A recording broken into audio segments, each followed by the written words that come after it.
All right, welcome back to the channel. So Jamel Charlo and Jamel Charlo jumped down the chest of Oscar De La Hoya for claiming that he was the original promoter for them. This is all connected to Jamel Charlo telling Ryan Garcia that he'd be smart to leave Goldenboy Promotions. Let's go over that in this video.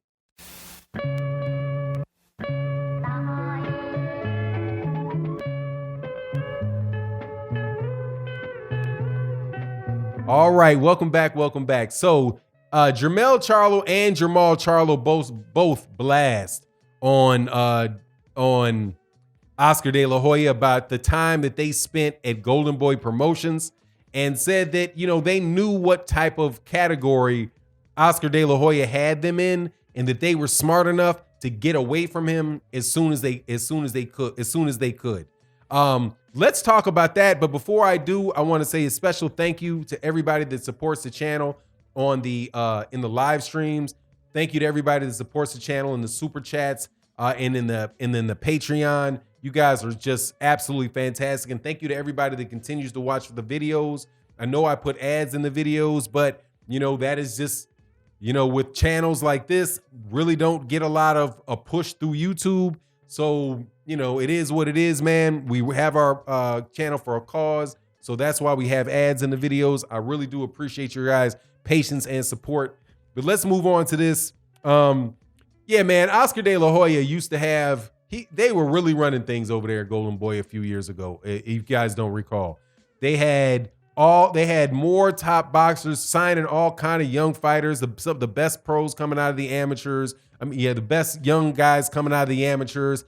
They had a who's who list of fighters over there at Goldenboy Promotions, including Canelo Alvarez, Deontay Wilder, Jamel Charlo, Jermall Charlo, Erislandy Lara. I do believe Sean Porter was over there. Keith Thurman was over there. Danny Garcia was there. Abner Mares was there. Leo Santa Cruz is there. They just had all kind of names, man, up and down the sport of boxing over there by Goldenboy. Goldenboy was killing it. It looked like they were taking over boxing easy. Like when Eddie Hearn talks about how he's going to come over and take over the American market with all that money for the zone. And this dude, that what Goldenboy, what Matchroom Boxing has done in the United States with the zone is just dwarfed by what Oscar De La Hoya, Shane Mosley, and Bernard Hopkins were doing when they started Goldenboy Promotions. And then you had Floyd Mayweather Jr. come over with Mayweather Productions, right? And so Goldenboy was taken off because every fight that Mayweather had was being co-promoted by Goldenboy Promotions. It was like, dude, Oscar De La Hoya was on the top of he was at the top of the world, man. The top of the world.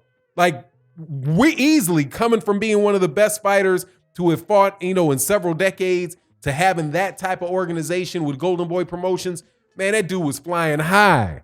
But unfortunately for him, he was flying high. You know what I mean?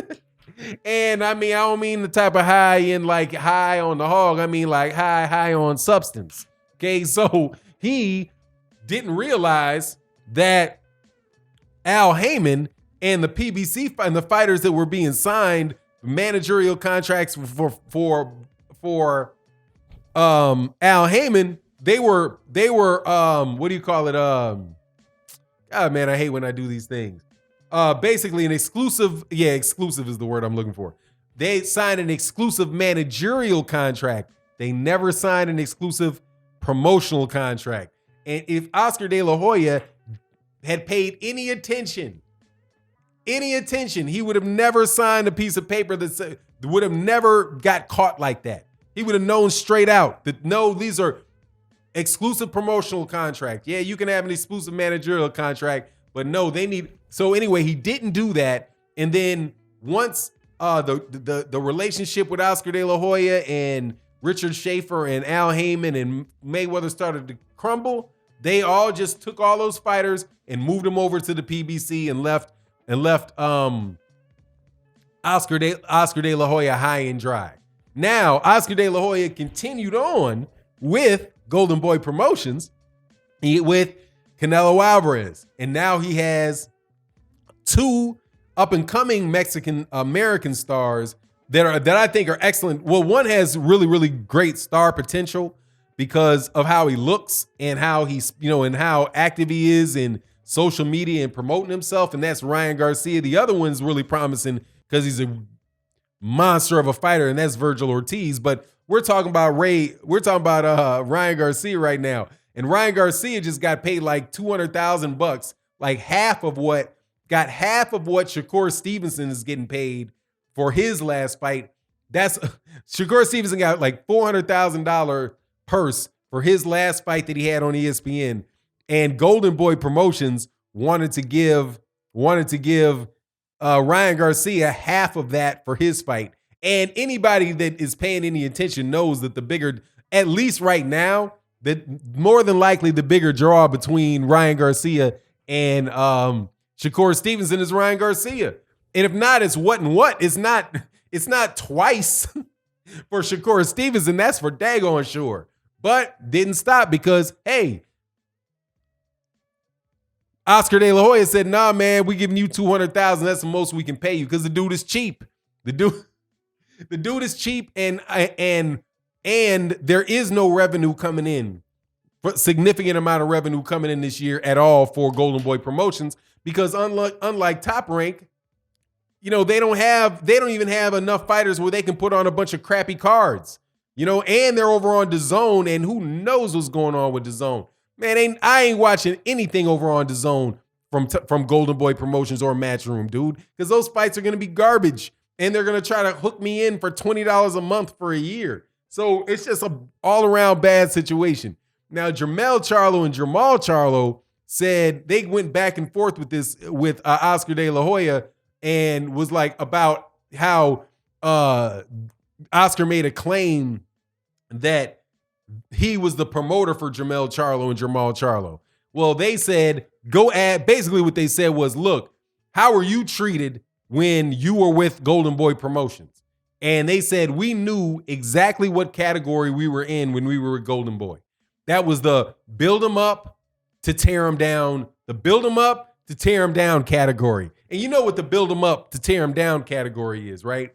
You get them a bunch of fights, where they can knock guys out, beat them easily, right? Whatever. But then when it's their time to win a championship or something like that, you move them up in weight, right? To where they can fight some guy that you actually want to win. So you're being built up as the opponent, right? So for example, Manny Pacquiao, not a lot of people realize this, but Manny Pacquiao really was built up as an opponent for Floyd Mayweather Jr. He wasn't like in and of himself somebody that people were like tremendously into and all of that, even though, he was obviously a very, very good fighter. But the reason why his name blew up so big was because he was being matched against Floyd Mayweather Jr. So Top Rank they built him all the way up, right?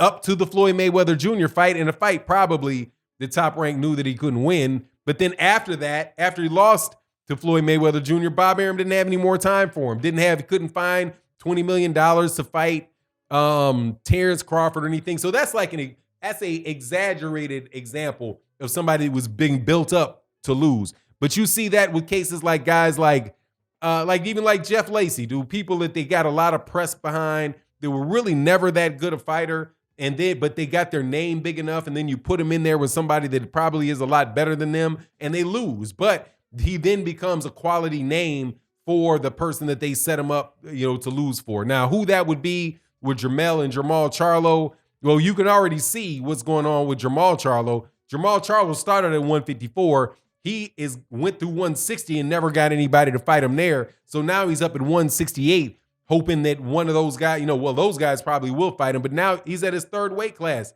They weren't going to do Jermall Charlo like they did Canelo Alvarez, which is at his very first weight class, one that he's bigger than everybody, well, at least heavier than everybody in, and give him a bunch of big name fights at that weight class to build him up, right? So that's what Jamel Charlo and Jermall Charlo said about Oscar De La Hoya. Now, Ryan Garcia, is that the same situation for Ryan Garcia? I think to an extent that it probably is, because I don't know how good a fighter he is, but Oscar De La Hoya at this point in time, it really doesn't matter because he's not no longer in the same situation he was when he was promoting the Charlos, right? He's no longer in that situation because he doesn't have any fighters.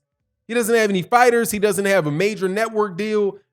All he has is Canelo Alvarez, and that's what Goldenboy Promotions is riding off of. Now I'm sure that they're gonna get their hands on some other fighters, but dude, not with the route that they're doing over there with Goldenboy.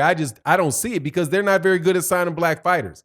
They're very good. They're good at fighting, at signing Mexican American and Mexican fighters, but I just see him having pigeonholed himself into that. And, at the end of the day, dude, you're going to have all kind of fighters that you're signed in order to give well-rounded options to fighters and give well-rounded options, to fight fans that want to see it. So, anyway, man, Oscar De La Hoya is full of it. I completely feel what Jermell and Jamel Charlo were talking about. You let me know what you think in the comment section. And with that, I'm out.